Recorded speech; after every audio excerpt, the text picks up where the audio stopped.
So we have our answer, guys. Stipe Miocic is the greatest heavyweight fighter of all time. Nick and I are breaking down the rubber match that he just won Saturday night right now.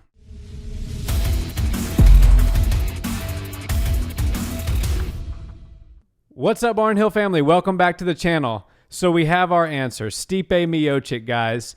He won the rubber match. He is officially the greatest heavyweight of all time, certainly in Nick and my personal opinion. Let us know what you think. But Nick, let's get into that fight. Man, my goodness. First of all, just what a great display of mixed martial arts at the highest level between both competitors. Yeah, I mean, you couldn't ask for a better trilogy, heavyweight, GOAT.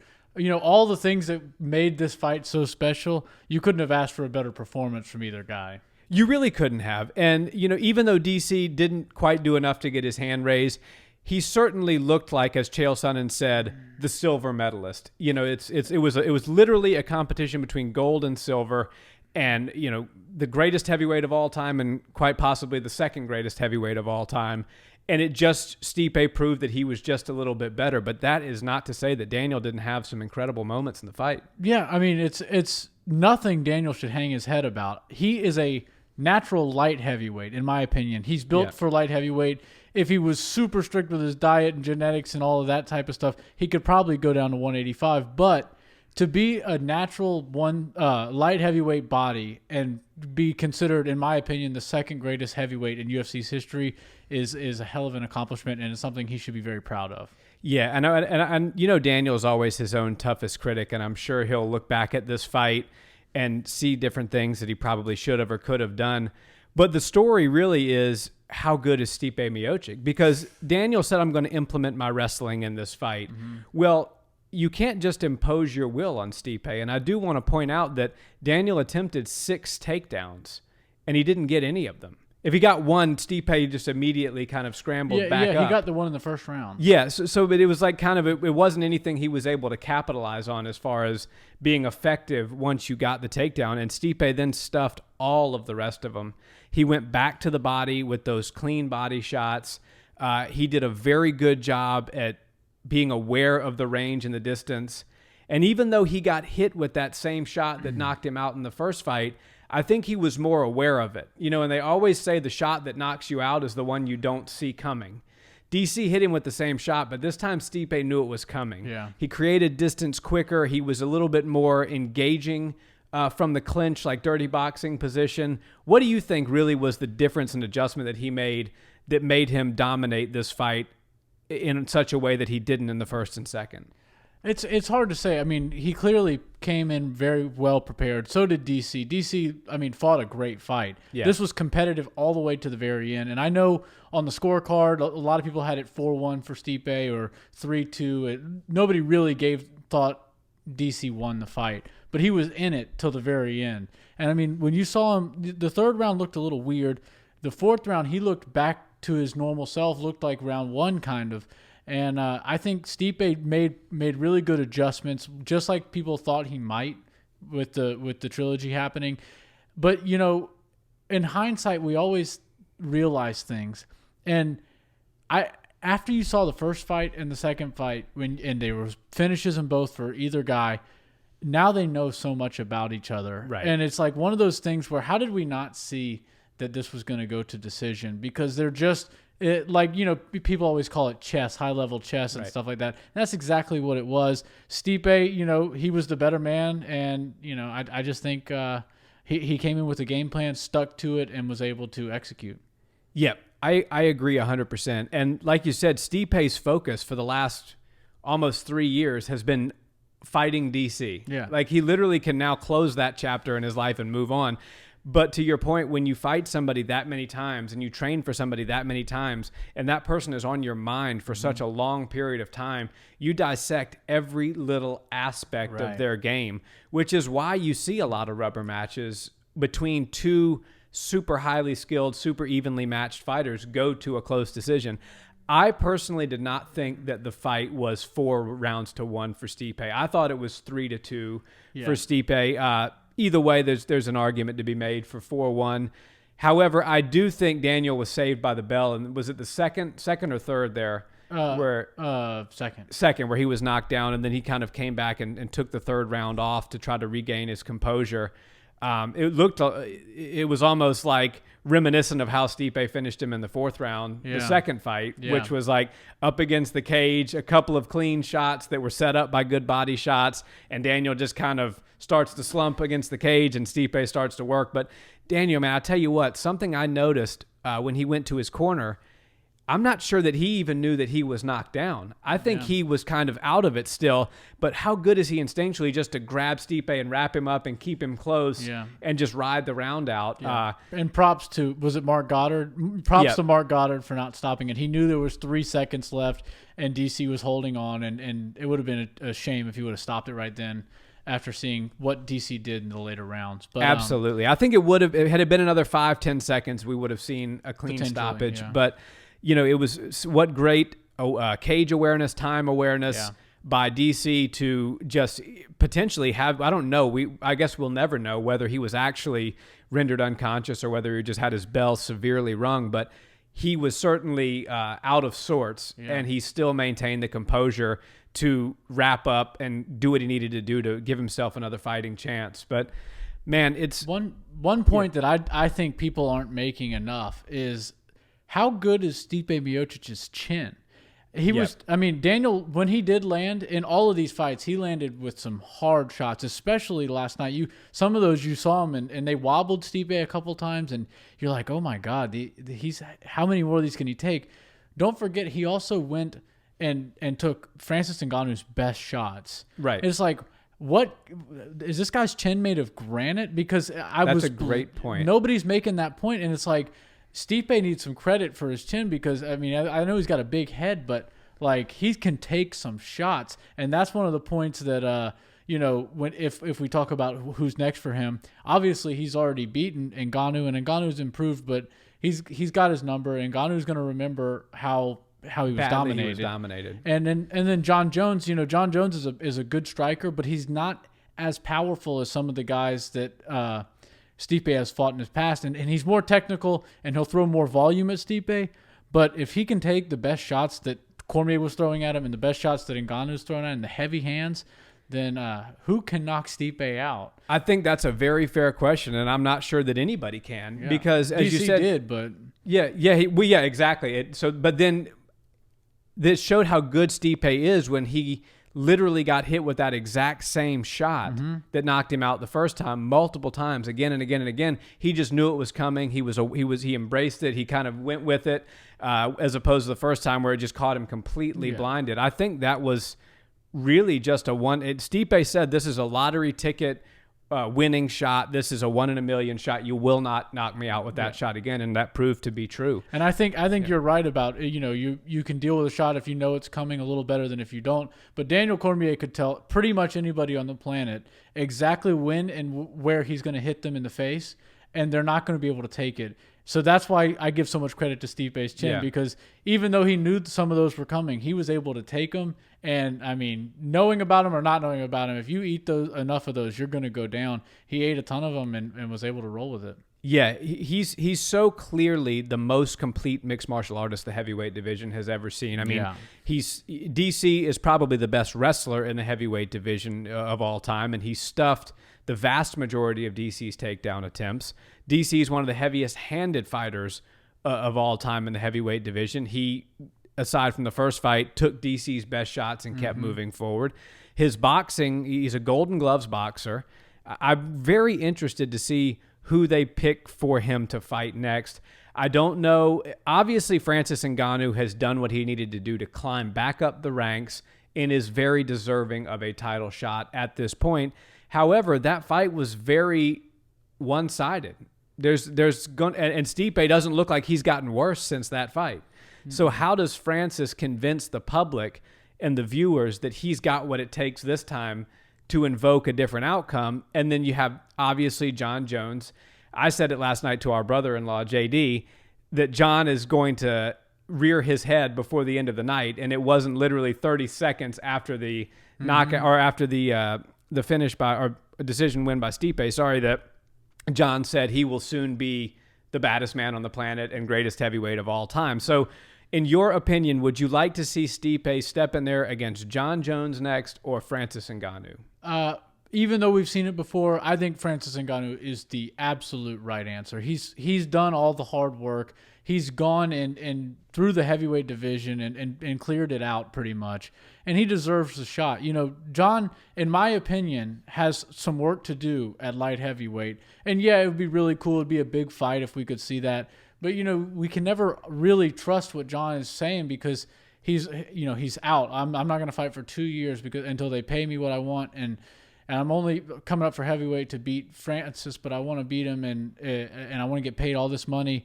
I want to see. I think there's unfinished business with Dominic Reyes. Of course. If he avoids Dominic for much longer, people are going to be like, "What is this? This is reminiscent of boxing, and right. That's not what we like. We don't want to see you go try to pick fights in other places." And I understand it would be a super fight. But it's hard to say that somebody deserves to skip the line over Ngannou. And I do think that would still be a major, major fight. And I don't think the fight's going anywhere provided that Stipe wins the fight. You know, if I agree, Dominic Reyes is extremely deserving. What has been since the end of that fight in February has been extremely deserving of an immediate rematch. Mm-hmm. Francis was not deserving of an immediate rematch against Stipe. However, over the last couple of years, he has gotten himself back into he climbed up the ranks and he's there again. He's very deserving of a title shot. Even though it's against Stipe, I agree with you. He's done all the right things. He's knocked out all the right people. Mm-hmm. He's improved his game. He was a very young mixed martial artist when he fought Stipe the first time. He was, he's obviously genetically gifted and has power like no one's ever seen, and he's got good striking, but he's refined his game, and I think that it's more of a compelling matchup this time. Also, for Stipe, if he beats Francis again, I mean, he's just continuing to add to the legacy here, and then he does do the super fight with Jon Jones down the road, provided that Jon can get past Dominic Reyes. Yeah. And if Jon can't, well, then I guarantee you people are going to be talking about, what about Dominic Reyes versus Stipe Miocic if Dominic were to go out there and get the win or the finish against Jon? Yeah. Well, I think there's a lot for mixing divisions and bringing guys up and bringing guys down and stuff.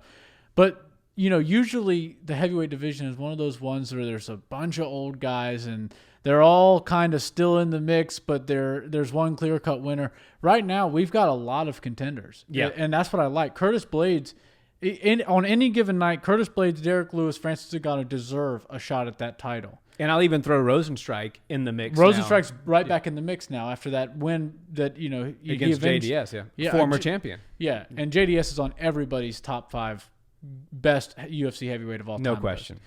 So Rosenstrike, throw all of those guys in the mix, and Stipe's got his hands full. I know he doesn't really like to do the promotion and all of that type of stuff, especially right after a war that he was in. But I think we're definitely going to see him come out in a few days, in a few weeks, and there's obviously a bunch of people calling him out. Everybody wants that shot.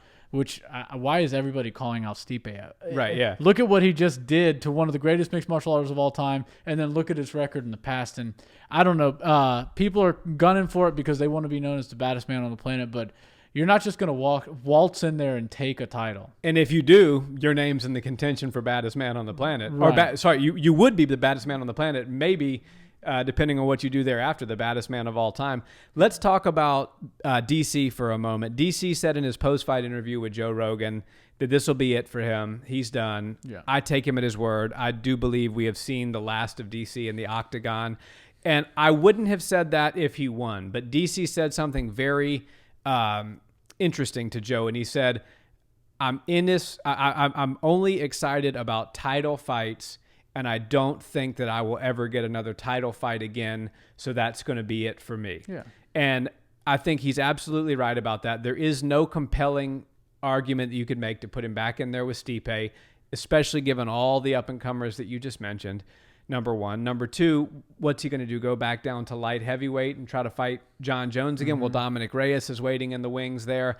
So I don't think that there, at 42 years old, is another path within the next 24 months that DC could take in an effort to get back into a title shot. So I take him at his word, and I do think he's done. Do you agree with that? I hope he's done. He's done enough for the sport, and he has a great, bright future with commentating. He's one of the best at that. I Coaching. love nothing I love more than DC calling a fight because he's so, theatrical, and he's just a real character. I would love to meet DC. He just seems like such a great guy.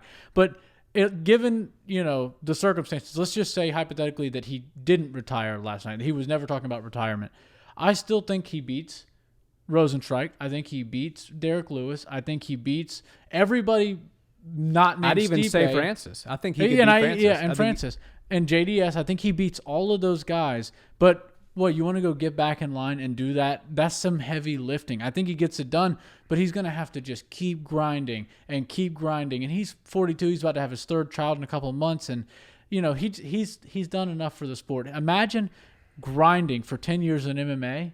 That's hard. And getting to the highest level. Now take 10 years and throw it into Olympic wrestling because that's what he was doing right before that. And then NCAA. And then NCAA. And then high school. He's been grinding his whole life. Yep. And now I don't blame him. Go get your golf clubs. Get good at that. Go have fun some with your kids. Like he said, go be Daniel Cormier Jr.'s crazy dad. That's it. You don't need to be known as the bad guy anymore, or the tough guy. I have so much respect for Daniel. He moved the needle so much in this sport, and he did it by being a good dude. Yeah. He did it by being a hard worker, being a nice guy, being an incredibly skilled martial artist. He, and as you know me, as much as I love Conor McGregor and he's my favorite fighter, Daniel Cormier did it a different way, but he did it in a way that I think could even be more respected than most people that have made it to the top of the ranks. He did it by being an outstanding human and an outstanding fighter. Right. Athletes are, in some ways, people look at them, especially the youth, look at them as superheroes, especially fighters. Yeah. And, Conor, I'm huge, one of the biggest Conor fans you'll meet. But if you're asking me who the role models, the superheroes are in the sport, DC and Stipe, for that matter, are both at the top of my list. And if my kids ever want to know who they should look up to in this sport, those are some of the names I'm going to throw out at the top of the list. I could not agree more. Yeah. So now to a fighter who is on the opposite end of the career stage. Yeah, he's right at the beginning. Sean O'Malley. Oh, so we have two guys that are DC, who has now reached the end of his career, and Stipe, who's probably not far away from that. Sean O'Malley had a tough night last night. Yeah, it's so funny. There's some guys that are undeniable in a way that is just unlike anything else. And when Sean O'Malley goes out and does anything, there's cameras on, there's microphones on, or whatever, it's something different, all the way down to losing. Yep. He loses, and it's in a weird way. There's still something to see there. I'm not saying he had like a great performance or, and I don't feel bad for him because obviously that sucks to have a freak accident happen like that. But when you have a guy where everything is like a highlight or like a goes viral type of thing, and then he rolls his ankle and stuff like that, you're like, what is going on? He has virality even in losing. Even in losing. And I actually kind of did some research on his loss, and everybody knows that he had that sort of a similar injury earlier in his career. But somebody pointed out on YouTube that Chito Vera kicked him in a place that Henry Cejudo was kicked by DJ in their second fight, and other people have had it. I think Michael Chandler got kicked there against Brent Primus, and it shuts off your leg. It's a nerve, and once you hit it, it shuts off the lower half of your feet or your leg, in particular your feet, and that's why when they don't have any sensation in it, they go to walk on it and they roll over because they don't actually have the right sensitivity. And the nerve endings. So yeah, Chito Vera, you go online right now and people go, oh, Chito was getting destroyed, and if no, he wasn't. If O'Malley didn't hurt his foot, he would have for sure won that fight.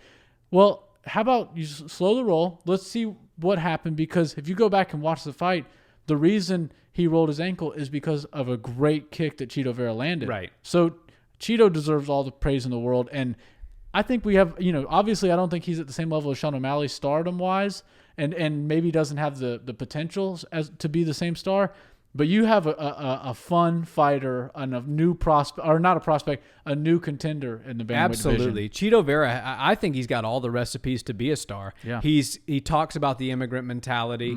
He fights to bring his wife and 3 kids to the United States. Looks like a cage fighter. Spends his money that he made in his Fight of the Night bonus plus his salary to get his family here, to buy a house. He's literally trying to live the American dream. He said, I don't care about social media followers. I don't care about... But at the same time, it's like, yeah, you say that, but you speak great English. You do have a cool... I followed him on Instagram. Yeah. You do actually have a really cool Instagram page. And you make for exciting fight talking points. Yeah. You come out, you're exciting to watch. You talk about how your kicking game is so strong and your boxing's coming on. You're working with Jason Perillo. Yeah. He's doing all the right things. Right. All the right things. And this is what I'll say to the people that say O'Malley would have dominated that fight if he hadn't been injured. The injury, as you said, came from a kick placed by Chito Vera. Right. And what's the point of fighting somebody? It's to injure them so that they can't continue in the fight. Right. And people lose that understanding sometimes. It's like, okay, if you see somebody hit somebody in the jaw, boom, they can't continue. Why can't they continue? Because they were knocked out. If you see somebody get kicked in the leg and now they can't stand on it, they're like, oh man, like it's just an injury. Like he would have made it further if he did. Well, what spawned that injury? Right. It was spawned by the kick by his opponent. It came from the kick from his opponent at the properly placed place in the proper time, and that's what allowed him to finish the fight. And what a great finish too. I mean, how he just hips heavy past the guard and boom, just landed those couple big punches and elbows. 2 elbows, and then he was unconscious. They said for a second O'Malley was out. Yeah, I mean, it was a great performance. I hope that the injury doesn't take away from how people view this victory for Vera, because he deserves every ounce of credit in the world for winning that fight. O'Malley didn't get in there and injure himself. Right. He was injured by his opponent and with a legal shot, and his opponent capitalized on it and finished the fight. And the kick we're discussing is actually, you can go back and watch it. As soon as he lands it, it hits the side of the knee, and then O'Malley switches stances and puts that leg in the back. And then he doesn't even realize that he can't feel his foot. He goes to take a step, and that's when the rolling starts, and he starts to fall and stuff like that. And there was a second where Chito Vera walked away, or there was like a weird separation between the fighters. And then people are like, what's going on? And then that's when the falling and the rolling of the ankle started happening. And it's all almost like he knew there. It was coming. Yeah. No, and how tough is Sean O'Malley? He's fought through some tough stuff, and if you're familiar with knee or leg injuries, you know that they're nothing to play with. It's hard to even stand up. And there was a couple of flurries where he came at Chito Vera, and you're like, how's he doing this? He can't even feel his leg. But as soon as he'd take an unorthodox or weird step, you'd see him fall right over him. That's when you know it's something serious. Absolutely, and I hope this is not another 2-year sideline type of injury for Sean. I don't want to see. I do still think he's a prospect. I do still think he's a very exciting fighter, and I think he, like I say, with all fighters like Israel Adesanya, Ronda Rousey, Conor McGregor, he's certainly not to that level, but he does bring people who are not already fans of MMA to being interested in watching the sport. So I do hope that he's able to make a speedy recovery, come back. And I do think that we could still see a champion Sean O'Malley in the UFC at some point. He just was one of those things where he got in there with a fighter who was a little bit hungrier, was a little bit more prepared, and did the right thing to win the fight. And so good for Chito. And Chito Vera, I was under the impression, I chose Sean O'Malley to win this fight. I was starting to think that maybe because it was no fans, the spotlight's a little different. People don't really get those nerves. But when you get slid up to a co-main event right on the biggest card of the year to date, pretty much, and sometimes the hype can get there because the eyes are watching and stuff. Chito Vera looked so comfortable in there. He looked like, this is just another day, and he looked like a seasoned vet. And to only be 27, which is 2 years older than O'Malley, they just look like light years between them as far as experience goes. I think Cheeto's had a lot more life experience. Yeah, when you're a dad fighting and fighting to feed your family and stuff like that, there's just this, like he calls it, the dog inside of him is just it's tough. I'd love to see him get a good crack at a top 5, or if not a top 5, a top 10 next. Let's see how good Chito really is. Let's get him in there. Who would you like to see O'Malley take on when he comes back? How do you see them, the UFC, kind of regrouping and reassessing and giving Sean another opponent? The matchmakers in the UFC do something that I really enjoy, which is when there's a card, they'll usually put a few fights in the same weight classes on those cards. For instance, Stipe, DC, we had Rosenstrike, and it's kind of like moving day in those divisions. Right. So we saw John Dodson and Merab Dwalishvili, I think is his name. It's hard to say, but man, that guy to me is very entertaining, and he spoke more in his corner than anybody else. And obviously, fighters generally winners will fight winners, losers will fight losers. They're going to continue to want to build O'Malley up, and I think somebody like John Dodson, who's coming off a loss on the same card, might be a good option for him, because John Dodson's. He's been through it all. He's known. He's a name in that division. Fought the legends, and they could still do something cool with that. And I think the size discrepancy and the experience versus the new guy would be something cool to look at. But obviously, we have to see how long O'Malley's sidelined for, because it could be a while. Yeah, absolutely. How about you? I think Dodson is a great pick. Obviously, there's a lot of talk between him and Cody Garbrandt that's taken place, but I think with this loss, that's kind of Cody's a little higher level, and he's a little bit further up the ranks. Great Twitter beef going on there, by the way. But one other thing, while we're on that topic, maybe we see Dodson O'Malley, and then we see Merab Dwalishvili versus Chito Vera. I don't know if they fought I like before, that. Yeah. But they both that just makes like a matchmaking easiness. Yeah, and then they kind of keep the same schedule. So we both fought last August 15th, and now we're going to fight again in December. And right, the UFC matchmaking is top notch. I love both of those matchups. Yeah, but hopefully O'Malley doesn't hang his head, because that was a freak accident. I know he lost the fight, but Chito Vera should be very happy with himself, and I think he deserves that kind of a fight, a top 15, top 10 guy, and a number next to his name. Absolutely. I couldn't agree more. Well, guys, that's it for our breakdown of the main and the co-main event here on the Barnhill Brothers channel. Let us know, did you enjoy that trilogy match, heavyweight history match, as much as we did?